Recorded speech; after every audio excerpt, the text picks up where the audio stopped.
Hello दोस्तों, स्वागत है आपका हमारे YouTube चैनल में। तो देखिए, आज चर्चा करनी है प्राचीन काल के विश्वविद्यालयों की। और उन विश्वविद्यालयों में आपको पता है, यदि आ जाए कि भारत का सबसे प्राचीन विश्वविद्यालय कौन सा था, तो वो था तक्षशिला विश्वविद्यालय। कौन सा विश्वविद्यालय था?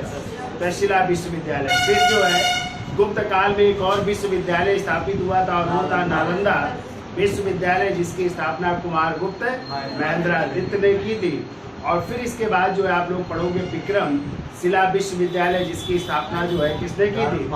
धर्मपाल ने की थी। ऐसे एक विश्वविद्यालय था वल्लभी विश्वविद्यालय, उसकी भी हम चर्चा करेंगे।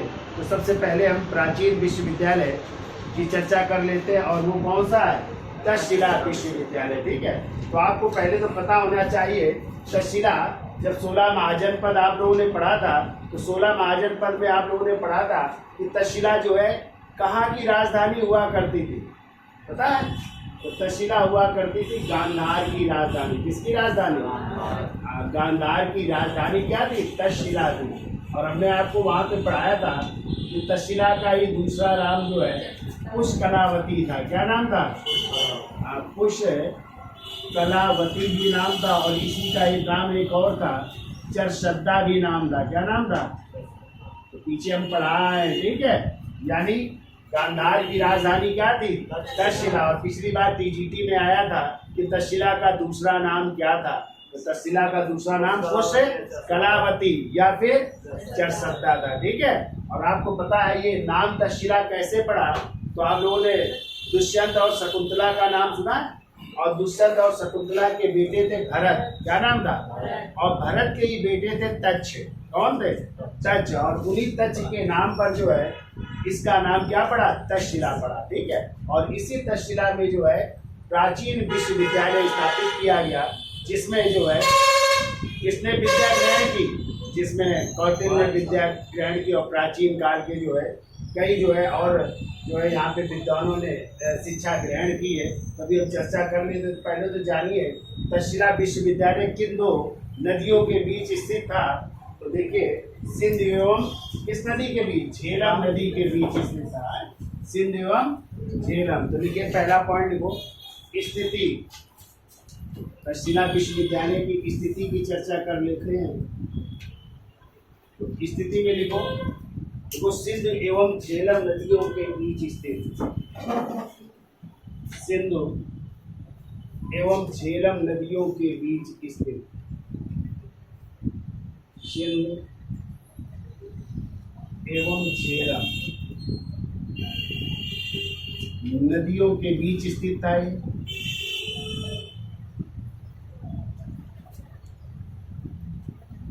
बीच स्थित, याद हो जाएगा। किन दो नदियों के बीच?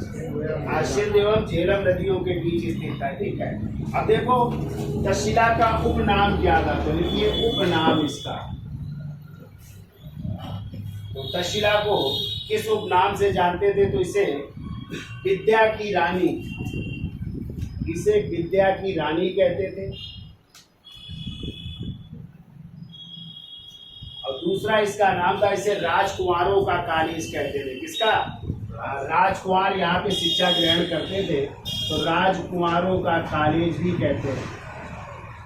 राजकुमारों का कॉलेज भी कहा जाता है।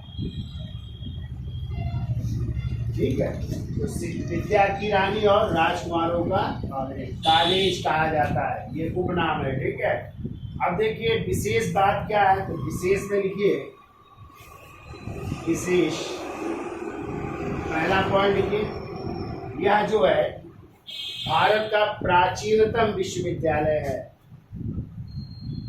यह भारत का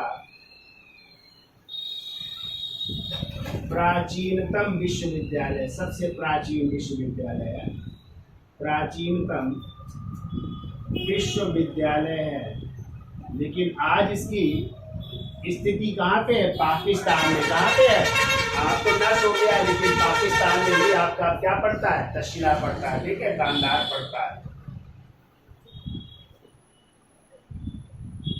अगला पॉइंट देखो, देखो इस विश्वविद्यालय के द्वारा, इस विश्वविद्यालय के द्वार किसके लिए खुले थे? तो 3 वर्णों के लिए खुले थे, ब्राह्मण, क्षत्रिय और वैश्य के वर्ग के लोग यहाँ पे पढ़ाई कर सकते थे। और इन्हें कहा जाता था द्विज। क्या कहते थे? यानी द्विजों के लिए। तो द्विज का मतलब है, लिख लो, ब्राह्मण, कामा क्षत्रिय, कामा वैश्य।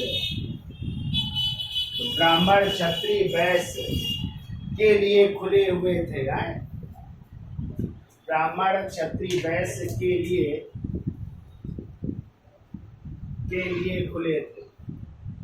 मतलब इसी वर्ण के लोग इसमें पढ़ाई कर सकते थे। कौन? ब्राह्मण, क्षत्रिय, वैश्य, जिन्हें क्या कहा जाता था? द्विज कहा जाता था। ठीक है। अब देखो यहाँ पे जो गरीब छात्र होते थे वहां पे जो है राज्य में भी कक्षाएं चलती थी। यहाँ पे तो तीसरा पॉइंट लिखो, तीसरा पॉइंट लिखिए, यहाँ धम्मांतवासी, यहाँ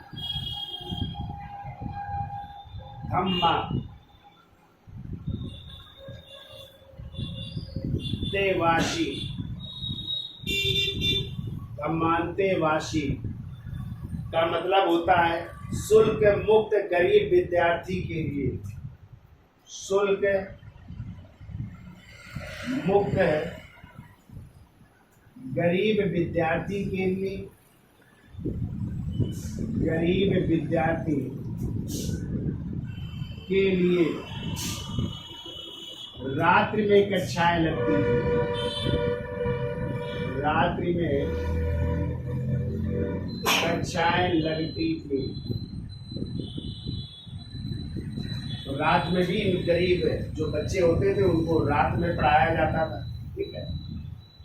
फिर को चौथा पॉइंट, यहाँ शिक्षा प्रारंभ करने की आयु, यहाँ शिक्षा प्रारंभ करने की आयु, शिक्षा प्रारंभ करने की आयु कहते 16 वर्ष। ठीक है। यानी 16 वर्ष की आयु में यहाँ पे बच्चे आते थे, शिक्षा ग्रहण करते थे। तथा शिक्षण शुल्क, तथा जो शुल्क था शिक्षण का, शिक्षण शुल्क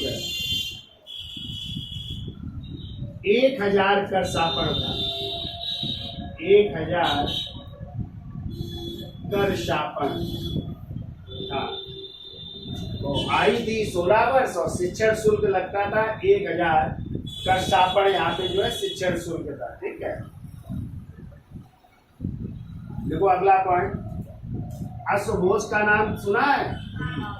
तो लिखो, अश्वघोष के अनुसार, अश्वघोष के अनुसार यहाँ या तक्षशिला में नेत्र चिकित्सा होती थी। यहाँ नेत्र चिकित्सा यानी आंखों की चिकित्सा है, नेत्र चिकित्सा होती थी।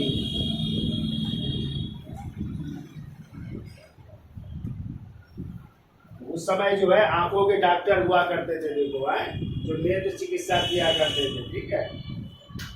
क्योंकि एक अंधे चीनी राजकुमार, क्योंकि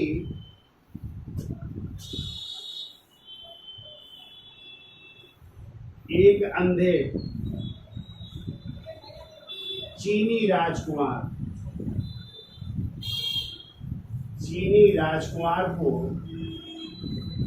नेत्र ज्योति मिली थी, यानी उसकी आंखें ठीक हो गई थी। ठीक है।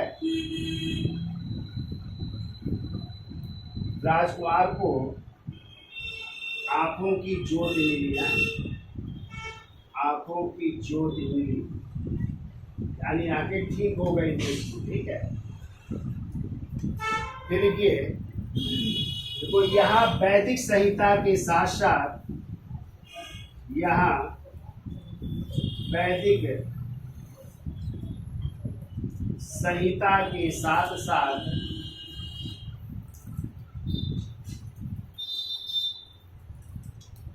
18 शिल्पों की भी शिक्षा दी जाती थी।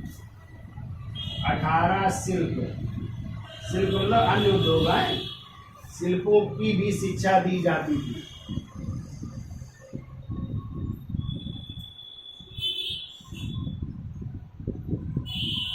एक तो वैदिक संहिता से संबंधित शिक्षा, दूसरा 18 शिल्पों की शिक्षा दी जाती थी।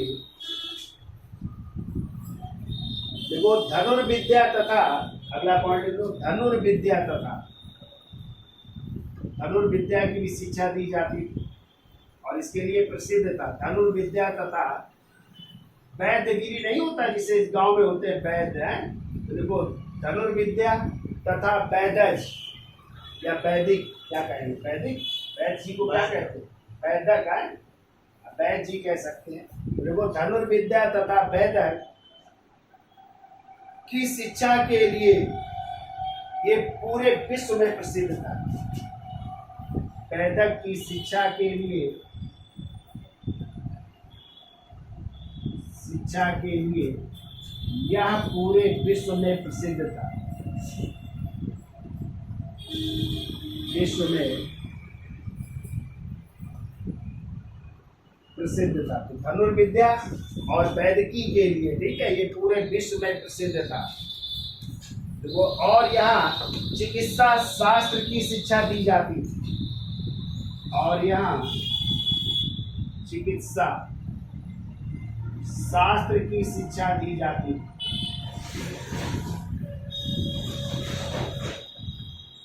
तो चिकित्सा शास्त्र की भी शिक्षा दी जाती थी यहाँ, ठीक है।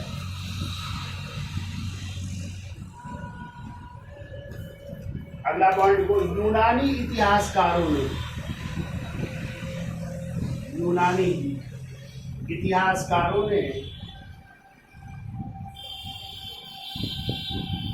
यूनानी इतिहासकारों ने यहाँ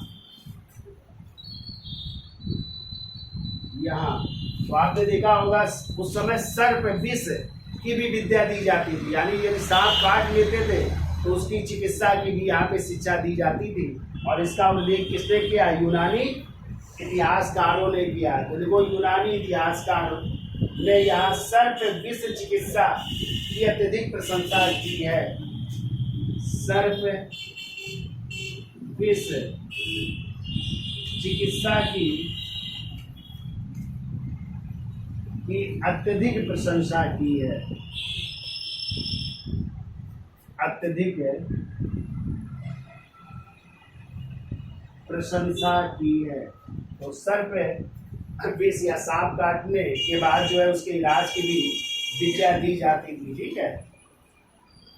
अब देखिए, हमने आपको बताया था कि जब हमने 6वीं शताब्दी बताया था तो मगध के राजा बिंबिसार थे, और बिंबिसार के दरबार में एक चिकित्सक रहते थे, जीवक। और हमने वहां पे बताया था कि जीवक ने जो है इसका अवंत के राजा चंद्रप्रदोत का इलाज, वो पांडु रोग से पीलिया से ग्रसित हो गए थे ना, तो उसका इलाज करने के लिए भेजा था अवंती। तो जीवक ने भी कहाँ शिक्षा ग्रहण की थी, इसी तक्षशिला विश्वविद्यालय में। और कहते 7 वर्ष की आयु में ही चले गए तो उन्होंने शिक्षा ग्रहण की थी, और बहुत अच्छे बाल रोग विशेषज्ञ थे। कौन, जीवक। बाल रोग विशेषज्ञ का मतलब क्या हुआ, छोटे बच्चों को इलाज करने वाले जो है वो बहुत अच्छे चिकित्सक थे, बहुत अच्छे बाल रोग विशेषज्ञ थे। कौन, जीवक। तो लिखिए अगला पॉइंट, देखो बाल रोग विशेषज्ञ जीवक ने, बाल रोग विशेषज्ञ, बाल रोग विशेषज्ञ जीवक ने 7 वर्ष यहाँ शिक्षा ग्रहण की थी। ऐसा कर लो, 7 वर्ष यहाँ शिक्षा ग्रहण की, 7 वर्ष यहाँ शिक्षा ग्रहण की। आ सकता है कि प्राचीन काल में कौन एक बाल रोग विशेषज्ञ थे, क्या बताएंगे आप लोग, जीवक है। किसके दरबार में थे, बिंदुसार नहीं, बिंबिसार के दरबार में थे, ठीक है। अब देखो यहाँ पे कौन कौन पढ़ता था, इतना याद हो जाएगा। तो देखो स्थिति क्या है, तक्षशिला विश्वविद्यालय की सिंधु एवं झेलम नदियों के बीच स्थित था। उपनाम, किस उपनाम से जानते हैं इसे? विद्या की रानी या राजकुमारों का कॉलेज कहते हैं। ये भारत का सबसे प्राचीन विश्वविद्यालय, और इस विश्वविद्यालय में किसके लिए शिक्षा के द्वार खुले थे? द्विज। और द्विज का मतलब ब्राह्मण, क्षत्रिय और वैश्यों के लिए। यहाँ पे जो है, जो गरीब विद्यार्थी होते थे जिनसे पैसा नहीं लिया जाता था, उनको रात में भी शिक्षा दी जाती थी। और ऐसे विद्यार्थियों को क्या कहा जाता था? रामांते वासी कहा जाता था। तो यहाँ पे विद्या प्रारंभ करने की आयु कितनी थी? 16 वर्ष थी। तथा शिक्षण शुल्क कितना था?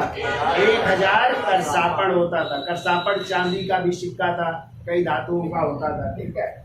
फिर अश्व घोष ने लिखा है कि यहाँ पे किसकी चिकित्सा होती थी? नेत्र, यानी आंखों का इलाज होता था। और कहते एक चीनी राजकुमार जो अंधा था, उसने यहाँ पे चिकित्सा कराई और वो ठीक हो गया, या उसकी ज्योति वापस लौट आई थी। ठीक है। फिर यहाँ पे वैदिक संहिताओं के साथ साथ 18 शिल्प शास्त्र की भी शिक्षा दी जाती थी, शिल्प की भी शिक्षा दी जाती थी। और जबकि यहाँ पे धनुर्विद्या और कौन सी? वैदिकी विद्या पूरे विश्व में प्रसिद्ध थी। इसके अलावा चिकित्सा शास्त्र की भी शिक्षा दी जाती थी। जबकि यूनानी इतिहासकारों ने लिखा है कि यहाँ पे कौन सी विद्या? सर्प विष चिकित्सा का भी इलाज किया जाता था, और सर्प चिकित्सा का उन्होंने प्रशंसा भी किया है।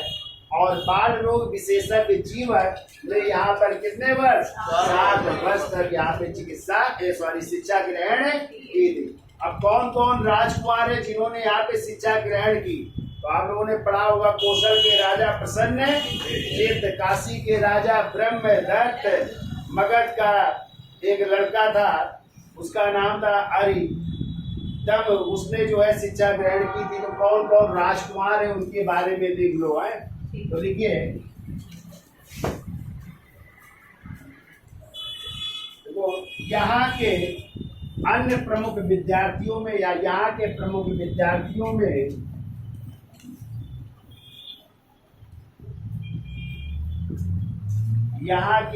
विद्यार्थियों में कौशल नरेश प्रसन्नजित, जो आगे राजा बनते हैं ना, कौशल नरेश प्रसन्नजित, जो महाकौशल के बेटे थे ना, और बिंबिसार के क्या थे? साले थे। महाकौशला देवी के भाई भी थे ना। तो कौशल नरेश प्रसन्नजित, फिर वो काशी का राजकुमार ब्रह्मदत्त, काशी का राजकुमार ब्रह्मदत्त। तीसरा लिखिए, लिखो मगध राजा का लड़का अरिंदम, मगध राजा का लड़का अरिंदम, मगध राजा का लड़का अरिंदम, कुरु देश या इंद्रप्रस्थ का राजकुमार धनंजय। कुरु देश ऐसी को इंद्रप्रस्थ कहते हैं। इंद्रप्रस्थ का राजकुमार धनंजय, धनंजय भी थे और इनके साथ एक और राजकुमार थे। तो धनंजय, और दूसरा लिख लो सुत सोम, धनंजय एवं सुत सोम, इन्होंने भी शिक्षा ग्रहण की। इसके अलावा लिखिए, आपने पाणिनि का नाम सुना है? पाणिनि जिनकी पुस्तक है अष्टाध्यायी, व्याकरणाचार्य है ना, तो उन्होंने भी शिक्षा ग्रहण की, पाणिनि ने भी। इसके अलावा आप लोगों ने नाम सुना है चाणक्य का, नाम सुना है? चाणक्य, जिनका नाम था कौटिल्य या विष्णुगुप्त, जो किसके प्रधानमंत्री थे? गुरु थे चंद्रगुप्त मौर्य के। उन्होंने भी यहाँ पे शिक्षा ग्रहण की। ठीक है। इसके अलावा देखो, चंद्रगुप्त मौर्य ने भी यहीं पे शिक्षा ग्रहण की। चंद्रगुप्त मौर्य ने भी शिक्षा ग्रहण की। इसके अलावा आप लोग जब कनिष्क पढ़े थे तो कनिष्क के दरबार में एक चिकित्सक रहते थे, कौन?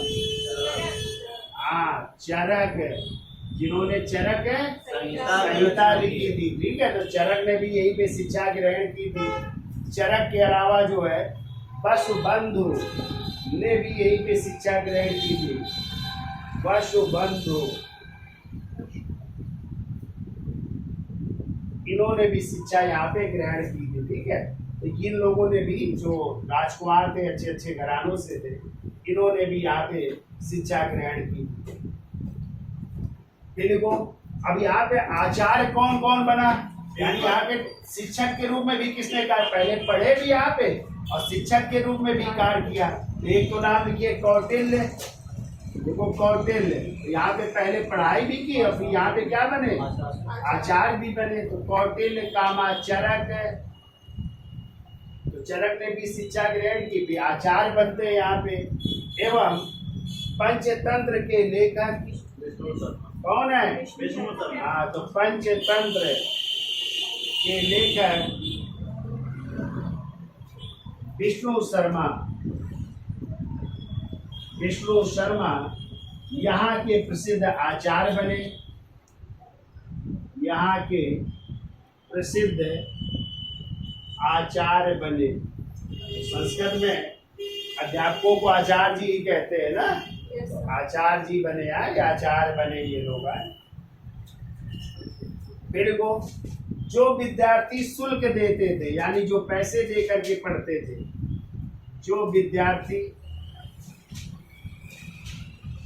शुल्क देते थे, जो विद्यार्थी शुल्क देते थे उन्हें आचार्य भागदायक कहा जाता था। आचार्य भागदायक कहा जाता था।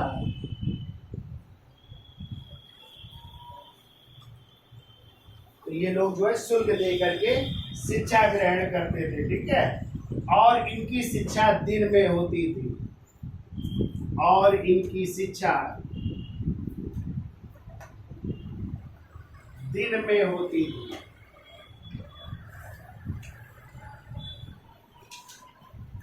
और जबकि हमने अभी बताया था जो निःशुल्क पढ़ते थे, जो गरीब थे, उनकी शिक्षा रात्र में होती थी और उन्हें धम्मांतकवासी कहा जाता था। ठीक है, तो इतनी चीजें आपको याद रखना है तक्षशिला विश्वविद्यालय के बाद, याद हो जाएगी। ठीक है, तो किन दो नदियों के बीच, सिंधु और तक्षशिला किसकी राजधानी थी? गांधार की। तो तक्षशिला का दूसरा नाम पुष्कलावती और चरसद्दा भी था। ठीक है, जो भरत के बेटे तक्ष के नाम पर इसका नाम क्या पड़ा था? तक्षशिला पड़ा था। ठीक है, याद हो जाएगा। किन किन विद्वानों ने शिक्षा ग्रहण की, कौन कौन यहाँ पे शिक्षक हुए, याद हो जाएगा। चरक, कौटिल्य और विष्णु शर्मा यहाँ के प्रसिद्ध क्या बने? आचार्य बने। ठीक है, तो चलिए इसका स्क्रीनशॉट ले लो, फिर अगला विश्वविद्यालय चलते हैं, नालंदा विश्वविद्यालय। तो देखिए अगले विश्वविद्यालय की चर्चा कर लेते हैं और वो है विश्वविद्यालय नालंदा विश्वविद्यालय। ठीक है, तो देखिए नालंदा विश्वविद्यालय को जो है ऑक्सफोर्ड ऑफ महायान कहते हैं। ठीक है, क्या कहते हैं?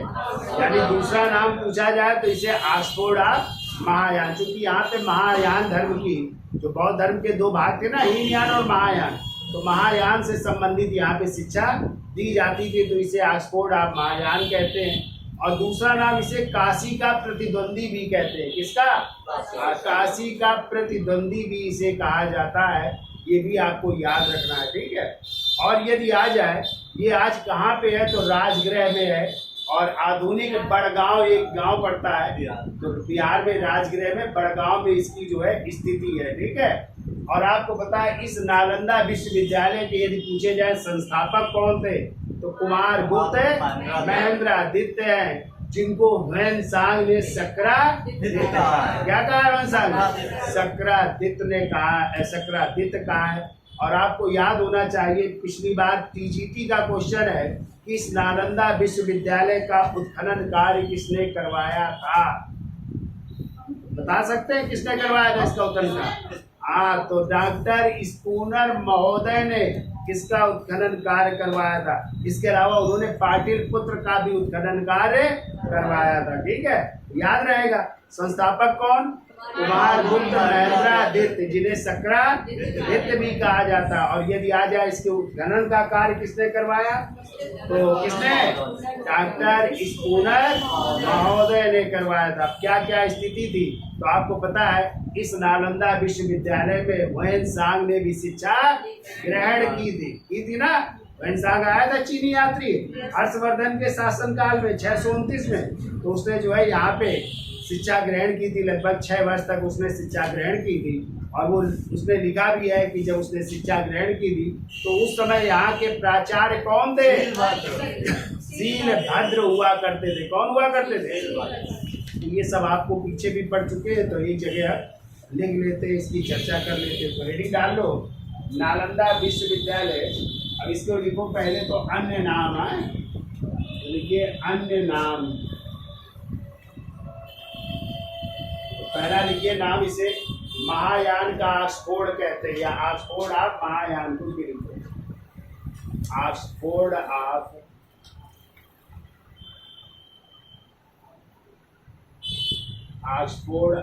महायान कहते हैं। ठीक है,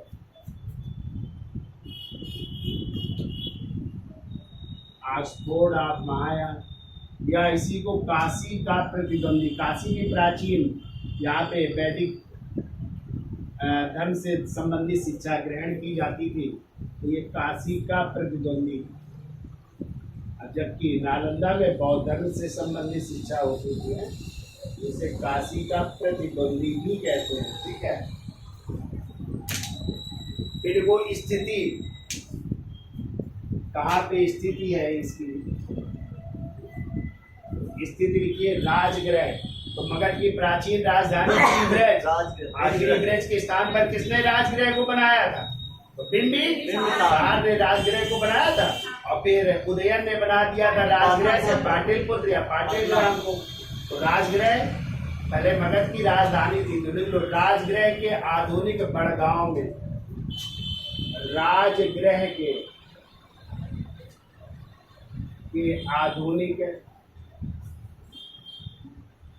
आधुनिक बड़गांव में यहाँ पे आज इसकी स्थिति है, ये यहाँ पे बनाता है। फिर वो संस्थापक कौन थे इसके? तो संस्थापक लिखिए,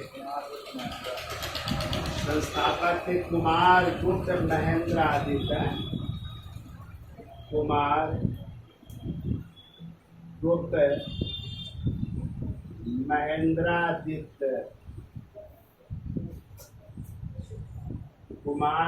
महेंद्रादित्य, या इन्हीं को शक्रादित्य भी कहते हैं।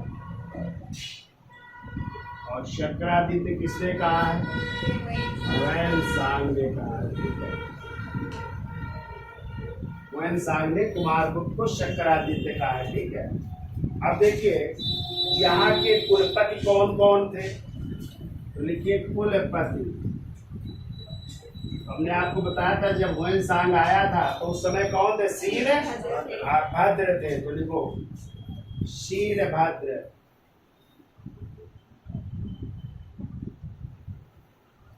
शीलभद्र बहुत अच्छे कुलपति थे। तो ह्वेनसांग के समय, कब थे ये? ह्वेनसांग के समय।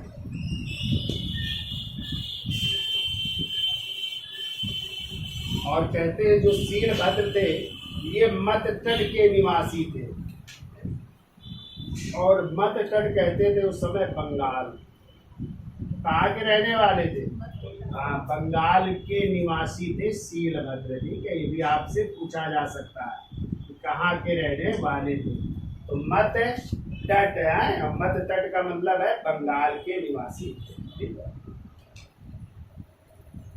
अगला पॉइंट लोग शीलभद्र से पहले, यदि आ जाए इनसे पहले कौन यहाँ का आचार्य था, तो लिख लो शीलभद्र से पहले, शीलभद्र से पहले यहाँ पे जो है धर्मपाल थे। कौन थे? कांची के थे। ये लिखो, कांची के धर्मपाल कुलपति थे। कांची पल्लवों की राजधानी थी ना। हाँ, तो कांची के धर्मपाल, ये वो नहीं है पाल वंश के शासक धर्मपाल है, ये कांची के थे धर्मपाल। क्या थे? कुलपति थे, कुलपति थे। शीलभद्र से पहले कौन थे? धर्मपाल यहाँ पे जो है कुलपति है। फिर को 9वीं शताब्दी में देवपाल ने, 9वीं शताब्दी में देवपाल ने नागरहार, देवपाल ने नागरहार, इसी को कहते हैं जलालाबाद भी है। नागरहार या जलालाबाद के बौद्ध भिक्षु,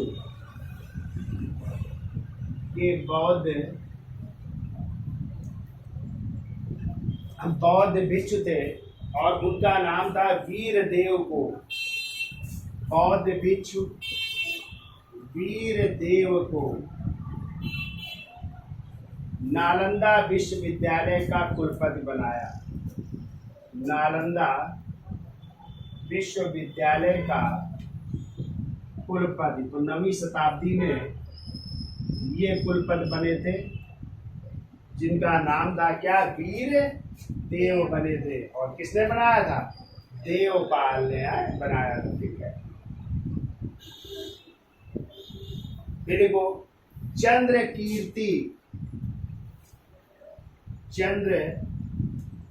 कीर्ति नालंदा का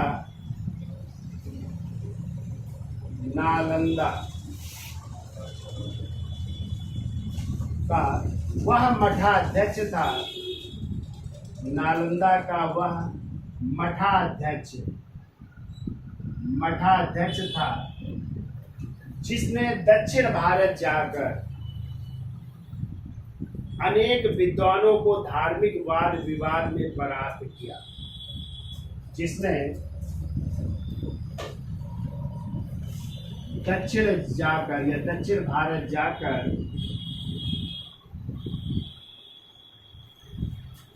दक्षिण भारत जाकर अनेक विद्वानों को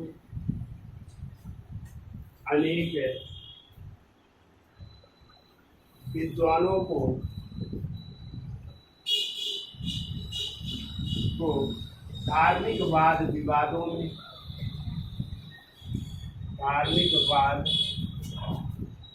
विवादों में पराजित किया। वाद विवाद हो रहा है तो उसमें पराजित कर रहा है। ठीक है। फिर को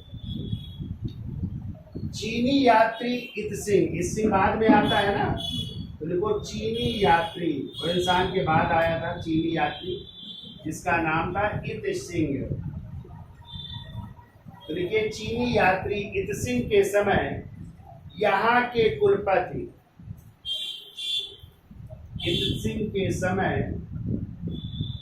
यहाँ के कुलपति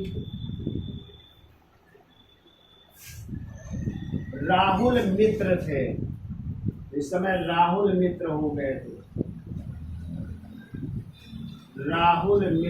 ये इस समय कुलपति, जबकि होनसांग के समय शीलभद्र थे। ठीक है। तो देख लो, चीनी यात्री इस सिंह के समय यहाँ के कुलपति राहुल मित्र थे।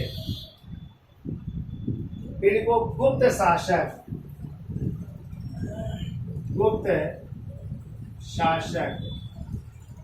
आप लोगों ने नाम सुना होगा, नरसिंह बालादित्य का नाम सुना है।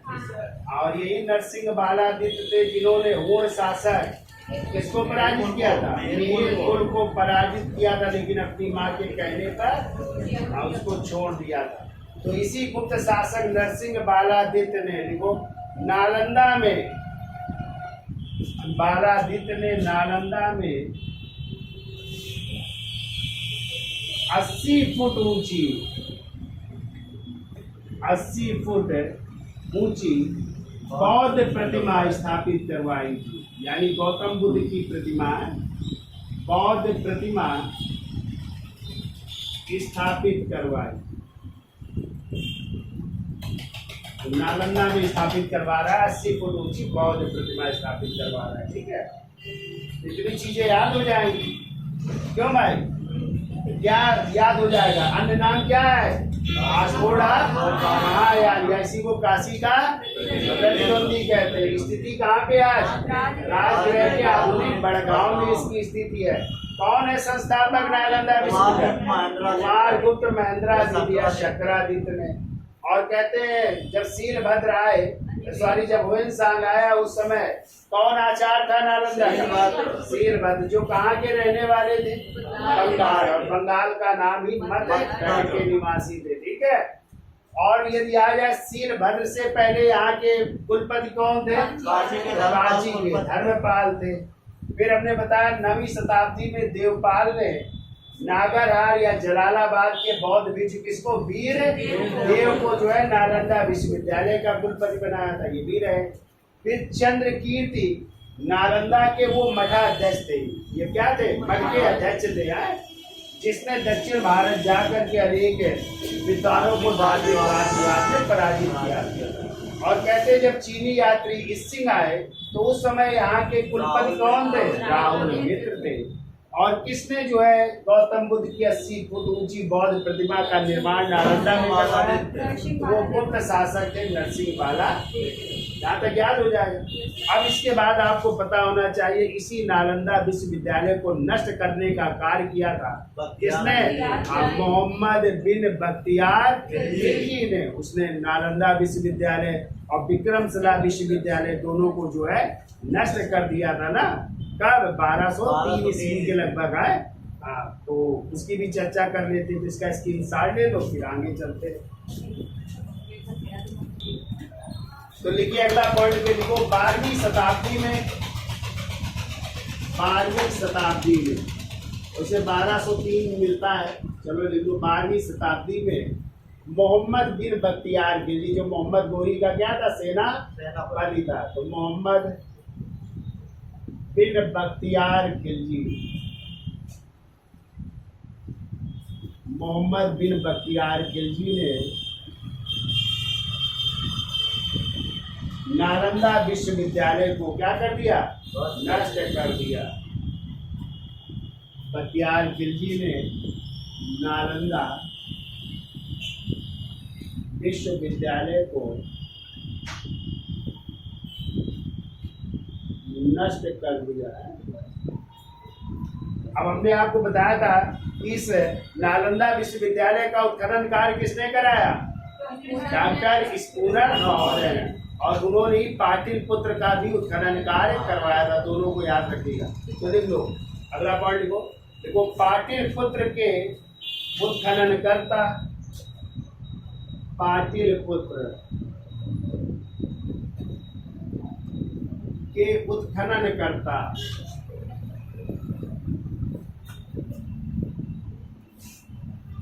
पाटलिपुत्र के उत्खनन करता डॉक्टर स्पूनर महोदय ने ही, डॉक्टर स्पूनर महोदय ने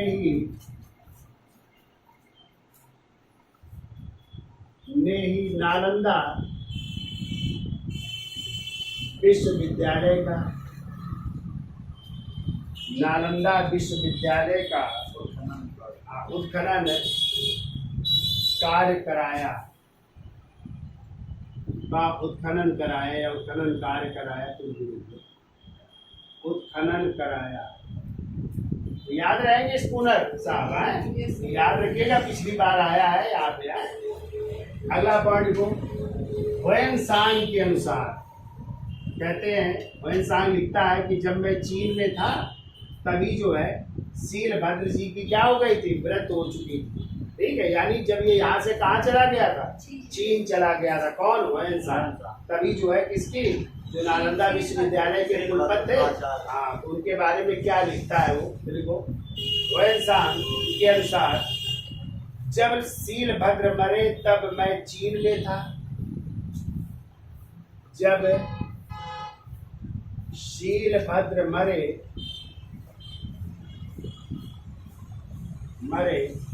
तब मैं चीन में था।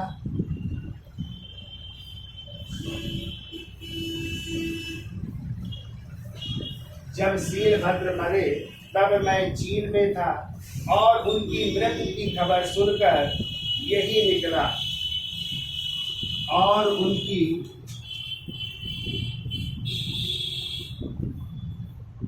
मृत्यु की खबर सुनकर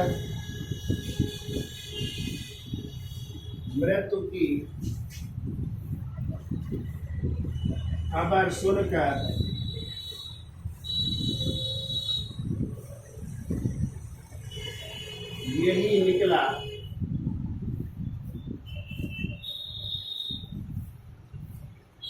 आज ज्ञान का नेत्र बंद हो गया। आज ज्ञान का नेत्र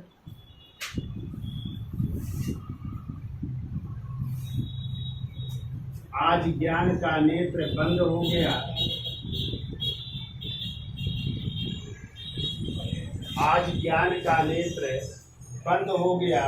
संसार सागर से उतारने वाली नौका जाती रही। संसार सागर से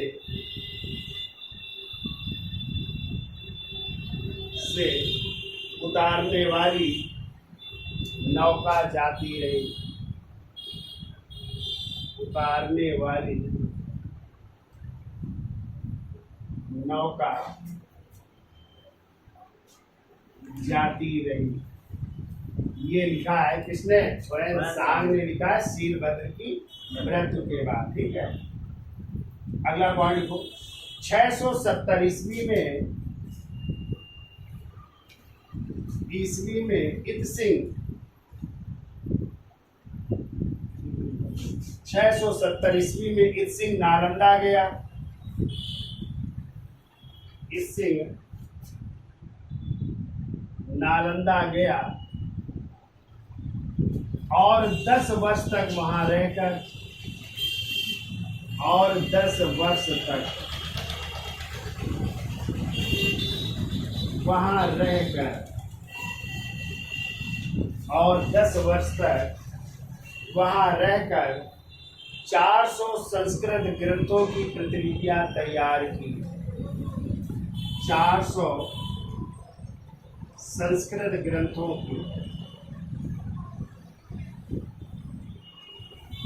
की प्रतिलिपियां तैयार की। प्रतिलिपियां तैयार की। तो 400 ग्रंथ जो है इन्होंने लिखे थे, इनकी जो है प्रतिलिपियां तैयार की थी इस सिंह ने। ठीक है, तो ये हो गया आपका नालंदा विश्वविद्यालय। इसका स्क्रीनशॉट ले लो और फिर अब चर्चा कर लेते हैं वल्लभी विश्वविद्यालय की। तो एक क्वेश्चन आता है, कौन सा विश्वविद्यालय था जहाँ के विद्यार्थी प्रशासनिक पदों पर नियुक्त होते थे, यानी अधिकारियों बनाए जाते थे। जैसे IAS PCS आज बनते हैं, तो ऐसे ही प्रशासनिक पदों पर नियुक्त किए जाते थे वहां से पढ़े हुए विद्यार्थी। तो वो विश्वविद्यालय था वल्लभी विश्वविद्यालय। तो आप लोग भी उसी विश्वविद्यालय में पढ़ने जाइए। ठीक है, क्या बनोगे? IAS PCS प्रशासनिक पदों पर नियुक्त होंगे। लेकिन वो विश्वविद्यालय अब बंद हो गए, इसलिए अब आप इसी नारायण अकादमी में पढ़िए और यही से बनिए प्रशासनिक अधिकारी। ठीक है, हेडिंग डालिए वल्लभी विश्वविद्यालय।